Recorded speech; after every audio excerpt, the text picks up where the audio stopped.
As I said, we're here to talk about ending extreme poverty, so I want to start by saying I do think there's hope. I think there's a way forward, and I don't think we have very far to look in order to find the path.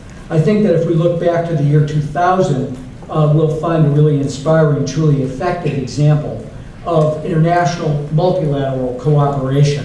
We'll find it in an agreement among all the world's nations that created first the Millennium Development Compact and then the goals that came a year later, a set of 8 big ambitious targets to, over the next decade and a half, dramatically improve the lot of humanity. I think, but the Millennium Agenda was different. The Millennium Development Goals were clear, they were measurable, they were easy to understand, and they came with a deadline, December 31st, 2015.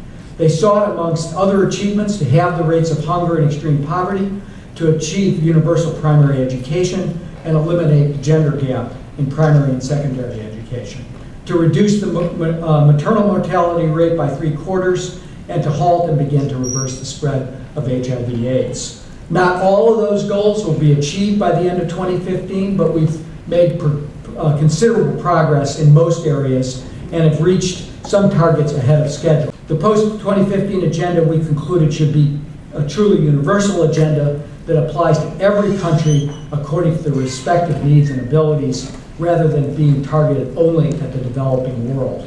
In our report, and I'll conclude soon, the high-level panel tried to make these 5 transformative shifts more tangible by providing a list of illustrative goals and targets, including, as I noted, increasing land tenure rights, ending child marriage, ensuring that every child leaves primary school able to read, write, and count, guaranteeing sexual and reproductive health and rights, reducing bribery and corruption, and doubling the share of renewable energy in the global energy mix, along with many others, which are available in the report.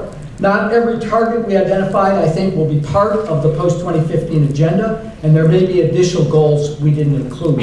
But our targets include both the big goals and some fairly simple things that can be done to end extreme poverty, like ensuring that every person has a valid and recognized legal identity.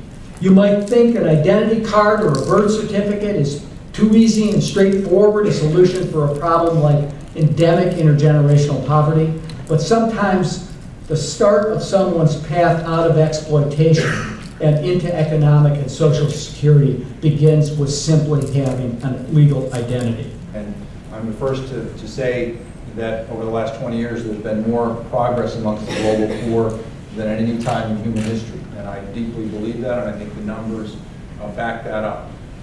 Having said that, I think achieving the goal of actually eliminating extreme poverty by 2030 is going to be really, really hard.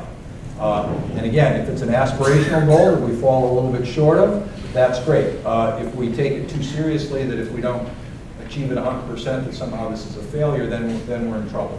To put it very bluntly, I think the US and China and the EU have to be the leaders here, and I think they have to be willing to put, not just talk, but change their own policies, which has obviously been quite difficult so far. The EU is the leader policy-wise, I would say. China, from what I hear, is now the leading producer of solar panels. The US is at risk of being left behind in terms of business, entrepreneurship. But my point is that we have to be willing to put not just talk, we have to put policy, and we have to put money. And so far, I think money has been the stumbling point.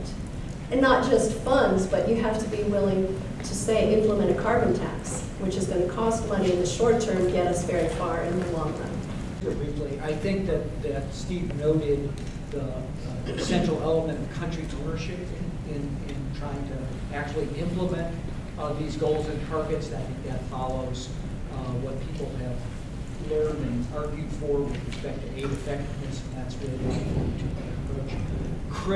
Critical to all this is transparency.